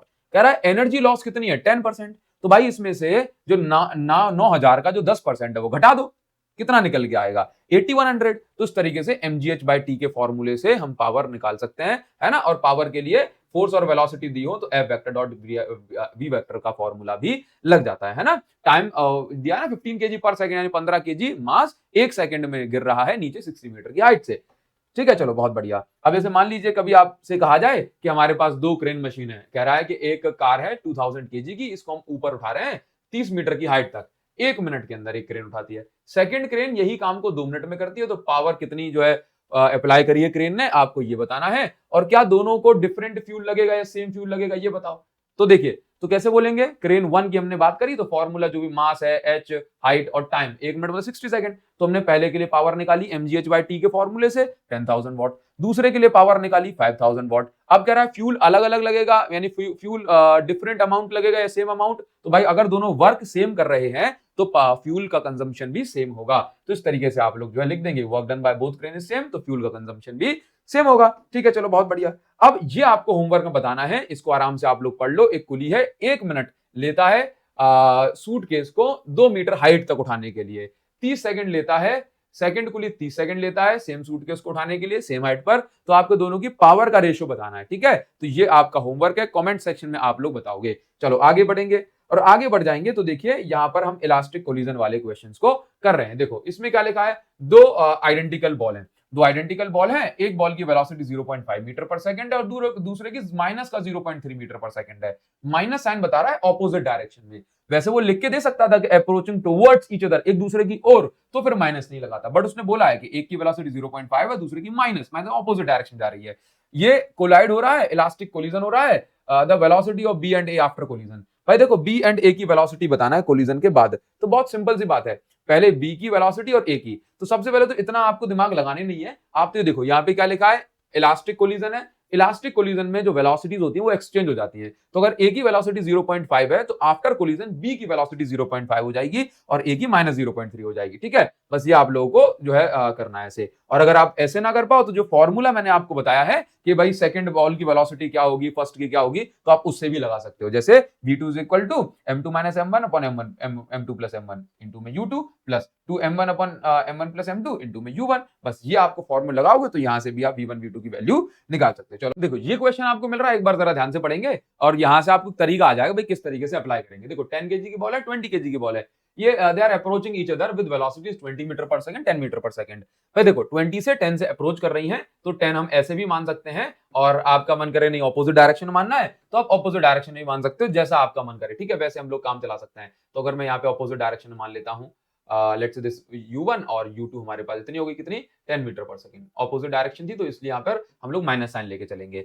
देखो अप्रोच कर रहा है, अगर दोनों ऑपोजिट डायरेक्शन में आ रहे हैं तब भी अप्रोचिंग मानी जाएगी, और सेम डायरेक्शन में भी जा रही है ना 20 और 10, तब भी ये एक दूसरे से जाके हिट कर ही जाएंगे। ओके, आपको कोई मेथड में चेंज नहीं आएगा, बस वैल्यूज आपको पुट करना है और आंसर आ जाएगा। सबसे पहला काम देखो आपको क्या करना है, हमने रिलेटिव तो आपसे कह रहा है कि what will be there velocities after collision, collision के बाद उनकी वेलोसिटीज क्या होगी if collision is perfectly elastic. अगर कोलिजन परफेक्टली इलास्टिक है तो वेलोसिटीज एक्सचेंज हो जाती हैं, तो आप डायरेक्ट आंसर बता सकते हो, है ना। बट अगर आपको ये ना बोले कोलिजन परफेक्टली इलास्टिक है तो क्या करेंगे, तो आपको सिंपल सा जो आपने relative velocity of approach is equal to relative velocity of separation लगाया था ना, बस वो वाला फॉर्मूला लगा के कोई भी एक वैल्यू निकालो, चाहे v2 की या v1 की। उसके बाद कंजर्वेशन ऑफ मोमेंटम लगा दो और आपका आंसर आ जाएगा। देखो conservation of momentum m1u1 + m2u2 m1v1 + m2v2, यहां पर आपको ये सारी वैल्यूज दी होंगी। ऑपोजिट डायरेक्शन में लिया है तो एक माइनस हो जाएगा, सेम डायरेक्शन होता तो प्लस हो जाता। ठीक है, आंसर लेकिन सेम आएगा। तो आपने ये वैल्यूज m1u1 m2u2 की वैल्यूज पुट की और यहां से आपने यहां पे एक इक्वेशन बन गई, और इस इक्वेशन में उठा के जो आपने v2 की वैल्यू रखी थी वो वैल्यू निकाली, और यहां से हमारे पास पहले आ गई v1 की वैल्यू, फिर हम किसी भी इक्वेशन में वैल्यू पुट करके v2 की वैल्यू निकाल लेंगे। तो ऐसे हमारे पास क्वेश्चन सॉल्व हो जाते हैं। ठीक है, चलो आगे बढ़ेंगे। एक होमवर्क मैं आप लोगों को दे रहा हूं और एक होमवर्क में आप इसका आंसर बताइएगा। कह रहा है कि एक 2 kg की बॉल है 2 मीटर पर सेकंड से जा रही है, एक 1 kg की बॉल है 1 मीटर पर सेकंड से जा रही है। अगर यहां पर कोलिजन परफेक्टली इन इलास्टिक है तो आपको बताना है कि वेलोसिटी आफ्टर कोलिजन। ये होमवर्क में आपका आंसर है, परफेक्टली इन इलास्टिक कोलिजन के लिए ये कंडीशन लगेगी। आपको फॉर्मूले में वैल्यू पुट करके कमेंट सेक्शन बताना है। आई होप गाइज ये आप लोगों को क्लियर हुए होंगे सारी चीजें। अगर आप इतना पढ़ के चले जाओगे तो आपके कॉन्सेप्ट तो क्लियर हुए ही होंगे, लेकिन साथ ही साथ आपके नंबर भी आपके एग्जाम में बहुत बढ़िया होंगे, आए होंगे। So I hope guys it is all clear to you. Thank you so much, thanks a lot. Comment section में जरूर से बताना कि आज के इस लेक्चर का मेरा भाई पैसा बन रहा है या नहीं बन रहा, या आप भी फोर्स इनटू डिस्प्लेसमेंट लगाओगे और सर को फ्री में भगाओगे। मेरी फीस इस वीडियो के नीचे बढ़िया प्यारा सा सुंदर सा एक comment. Thank you so much guys, thanks a lot.